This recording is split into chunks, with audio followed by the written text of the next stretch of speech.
Why does this lady have live wires in her barn?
The old man was very happy with everything that I had cleaned, but I think Mr. Silton was even more happy with his mushrooms.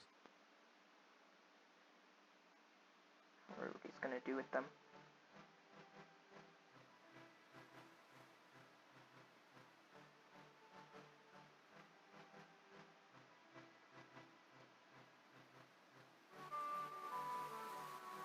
It wasn't the days getting shorter, or the evenings getting colder. It was the falling leaves that really made me feel sad. As we watched the trees blowing in the breeze, the old lady said, "The leaves must fall before the blossom comes."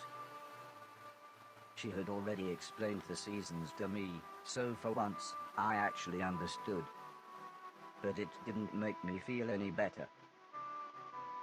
The old lady obviously had enough of my moping, and said, "Right, next week we're going to have a party." For some reason she insisted that we were all going to wear costumes. Heather was very excited and said, "I've got some perfect ideas." Halloween.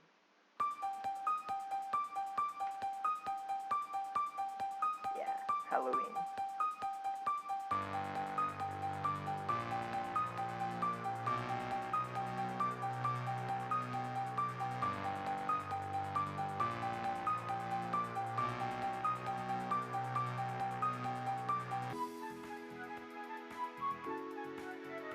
It was terrifying. Everyone was dressed like someone else. I think I was meant to be some kind of pumpkin, as everyone kept shouting, "It's the Great Pumpkin." Still, at least Mr. Silton was having fun telling everyone his joke. And I suppose Heather's costume was quite flattering. After what seemed like forever, everybody left, and things got back to normal. Heather was allowed to watch a scary film before she went to bed, but I had to help Alice and Mr. Deck clean up.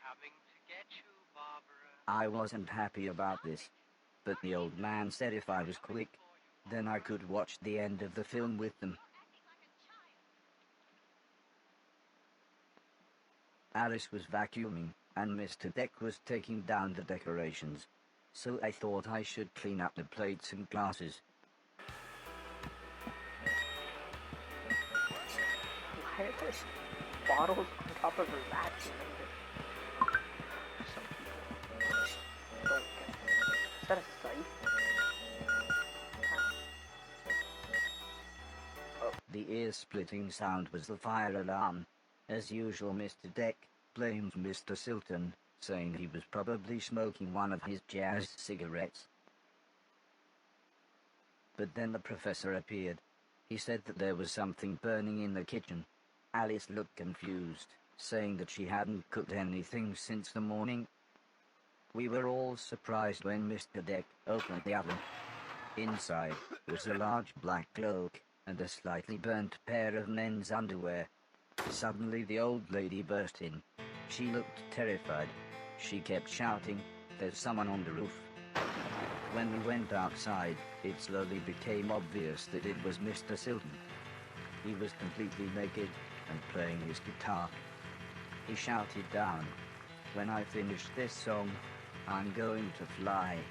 The old lady said, "Oh my God, I know this one, there's only about 30 seconds left." The old man then quickly turned to me and said, "You know what to do."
By the time I had made it up to the roof, Mr. Silton was beside the edge.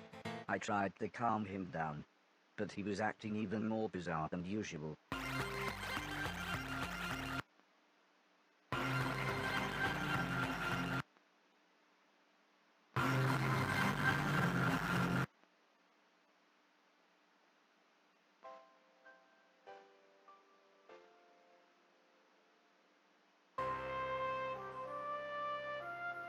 Local idiot. After an hour or so, Mr. Silton was fine. He said he had eaten some bad magic mushrooms. Part of me wondered why he hadn't doubled in size. Still, he was soon laughing and joking with the paramedics. One of them said he looked like the world's worst clown. I don't think Mr. Silton liked that, so he told his own joke. But that just made the other paramedic call him Marshmallow Marceau. I don't think he liked that either, but at least he was still in one piece.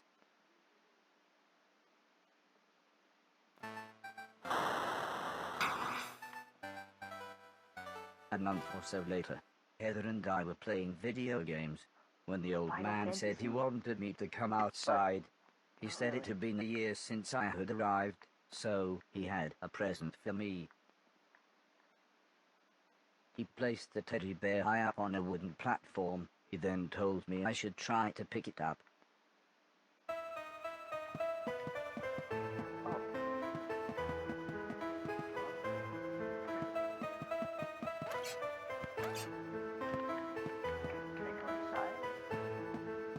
Try as I might, I couldn't reach the teddy bear. However, I still don't understand what happened next.